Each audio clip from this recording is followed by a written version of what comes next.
about it for me is that umpires need to be accountable. They need to have authority, but they need to be accountable too. Because if you have total authority, then you're not accountable. There's no punishment if you get it wrong. You can do whatever you want. Because the whole 4 days later coming out and saying we got it wrong. Checks and balances, basically. That's what instant replay is. It's like it's the sports version of checks and balances. We think checks and balances work for the government. Hey, let's let it work for something like sports. Why not? I like that. I like that. So, for example, one thing that I don't think, speaking with all this instant replay, one thing I don't think should be challengeable. Strike zone. Yeah, exactly. You cannot. You can't. You have to you gotta let the umpire do what he does. And everybody, and pitchers and batters, they know umpires, and they know that this guy is liberal, this guy is very hardcore. It's strategic. All that is it just adds another layer. But I 100% agree. I like the whole. Whatever. I would even maybe say just like 2 challenges a game. I wouldn't even go maybe as far as that. But I love your whole don't be stupid. They're going to slow down the game by 45 minutes. No, you get 2 challenges. That's a max if they use it of 4 challenges. What's that going to add? 8 minutes? Not even if that even. It's not going to add. How long would it take to look at it? Seriously. You look at 3 replays, make your decision. It'll take them twice as long to walk to and from the mat, judging off of how some of those umpires look, than it will for them to actually watch the replay and make a decision. I agree, 100%. The only thing about it is, though, as I hope there's not some inherent arrogance in the umpires that I was right, there's no video evidence that can convince me I was wrong. Of course, I think it should be the head umpire that always just checks, too. The home plate umpire, yep. Yeah. Now, my number 4 also stays in baseball. Okay. And this one, I don't think – this one, I thought about it for a while, and I definitely would like to see the MLB change their doubleheader schedule. The way it is now, they do not schedule doubleheaders. They used to ever a lot. No, they like when the schedule is published and it comes out. They don't not intentionally do it. It's only for rain delays. They do not intentionally schedule doubleheaders. However, back in the day, they did, and I honestly would really like to not a bunch, maybe one a month, because then there's many arguments, and I know we're running out of time, but. We got another 8 minutes. Okay, but the thing is the argument of it's 2 games in one day, but then it gives them more. I don't see any negatives to it. Not all the time. Maybe once a month. I think it's good for the fans. I think the coolest thing about it, what you do is that it allows the team to have like a special deal going on. This week's doubleheader, 2 games for the price of like a ticket and a half. You buy 1 ticket, and at these times, I think especially they could do it. It makes a lot of sense. It's the reason they don't. It's kind of like the same reason why they don't have opening day. They had the team the night before and all that. It's just kind of like trying to get a little extra money out of it. I think they should. I think they should. I think I agree with you, but it doesn't mean they will. Because I know I would eat that up. I would go to any doubleheader that the Indians or the Cubs or whatever had. It would be cool to do that. I don't know if I could take in 2 baseball games in one day myself, but I could see that being an attractive proposition. My number 3, I'm going back to NASCAR because I really know the rules, and I've complained many a time about their rules. And this is actually not so much a change, but a tweak. The rule is about lap cars on restarts.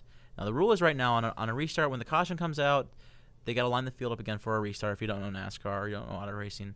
And NASCAR, the rule is that the cars in the lead lap line up on the outside, and the cars the lap down or more are on the inside.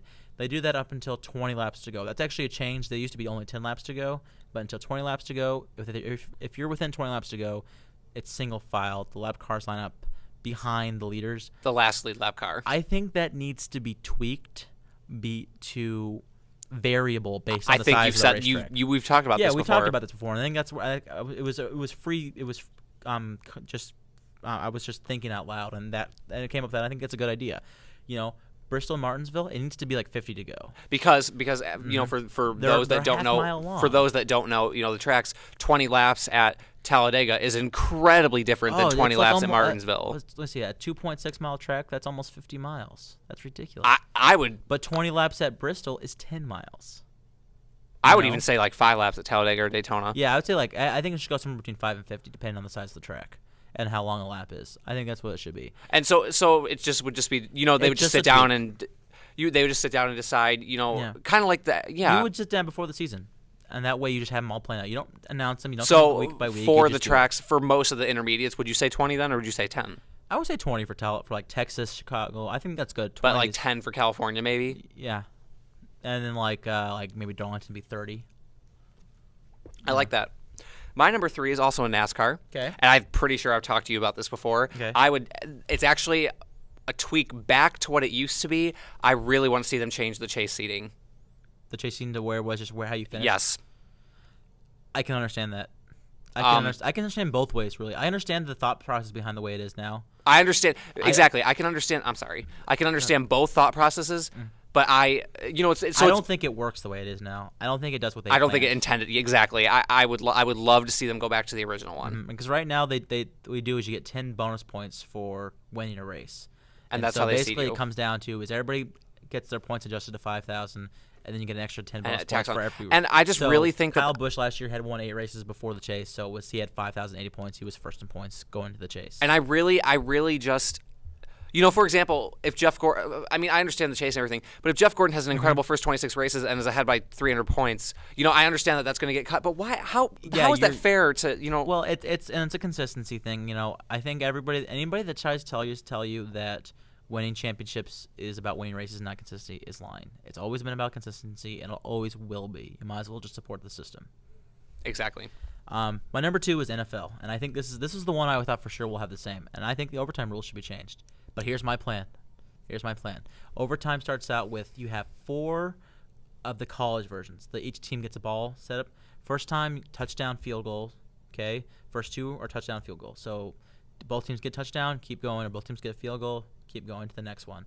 Okay. The third time you do it, you have to get a touchdown. You have to go on 4th and 4th down. There's no field goals.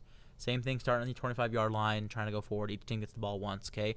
4th time, you have to get a touchdown and a 2-point conversion. That's the way it is in college, right? I know. Oh, okay. After number 4, though, if it's still tied, you got to go to 5-minute sudden death overtime. Then, at that point, everybody's had the ball.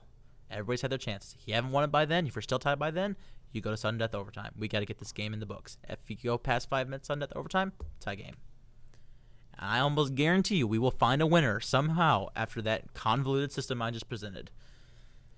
Well, my number 2 is actually something we've talked about. Okay. So it's not the same as that. It's in baseball, or I'm sorry, it's in basketball and the NHL, and it's the number of playoff teams. And we're gonna have to discuss this more. Let me guess, you want it to be cut down? Yeah, I do. I really do want to talk about that. So we'll get to that next week. We will talk about that next week. But so we'll just leave it at that. That he wanted to get cut down to less teams. What's your plan exactly, real quick? Do you have a plan? 6 teams. Just 6 teams? But we'll talk about it. I'll make a note. We'll talk about it next week. All right. My number 1, and this is not so much a rule change, but a technical change. I want, and this is for NASCAR on the cars at Talladega and Daytona. I want to see the restrictor plates gone. I do not like them. I have never liked them. I think the cars can handle it. I think the drivers are talented. They can handle it. I do not like the big one. The big wreck, somebody's gonna get hurt. Somebody's gonna die from it. It's not being, restrictor plates are not making it safer. They're making it more dangerous. Get them gone. Never thought about that. I like that. My number 1 was the NFL rules. Overtime. And my proposition wasn't as convoluted. Yeah, mine was basically each team, or you transfer the ball 2 times, and then after that it's still tied. Or no, after that it's still tied. It's just tied because I guarantee you by then you'll have a winner. Not necessarily. 2 high-powered offenses, they could trade touchdowns all day. But in my opinion, so those are the rules we would change. My honorable. They were eclectic, weren't they? Yeah. I spent a lot of time thinking about NASCAR though. My honorable mention would have been the Busch cap for Cup drivers. That too. Also, roughing the passer and roughing the kicker penalties. I think we could talk about this for a long time. Penalties, yeah. I mean, it's hard to think about. I have tons of them. I hate so many different rules. Oh, Doug, if we are just sports kings for a day. Hey, hire me as your VP of common sense for all sports. That is a running joke that we have. Yeah. Stay tuned. And I didn't even say that on purpose, but I've said that every week too. I think. Yeah. So stay tuned. They hire me for that, and we can get this figured out. We can get this done. Well, that is another episode in the can, Chris. Racing stuff, week 5 soon. For sure, week 5 today. Definitely week 5. Looking forward to next week. We'll have more NASCAR to talk about. Thank God. The draft. We'll have a draft preview. I think. More baseball. We're gonna have a lot to talk about next week. Hockey and basketball playoffs. Yeah, hockey starts tonight. We will have to talk about this. We are very much out of time, so I'm just gonna leave it like this. I am Doug, and I'm Chris. We'll talk to you later. See ya.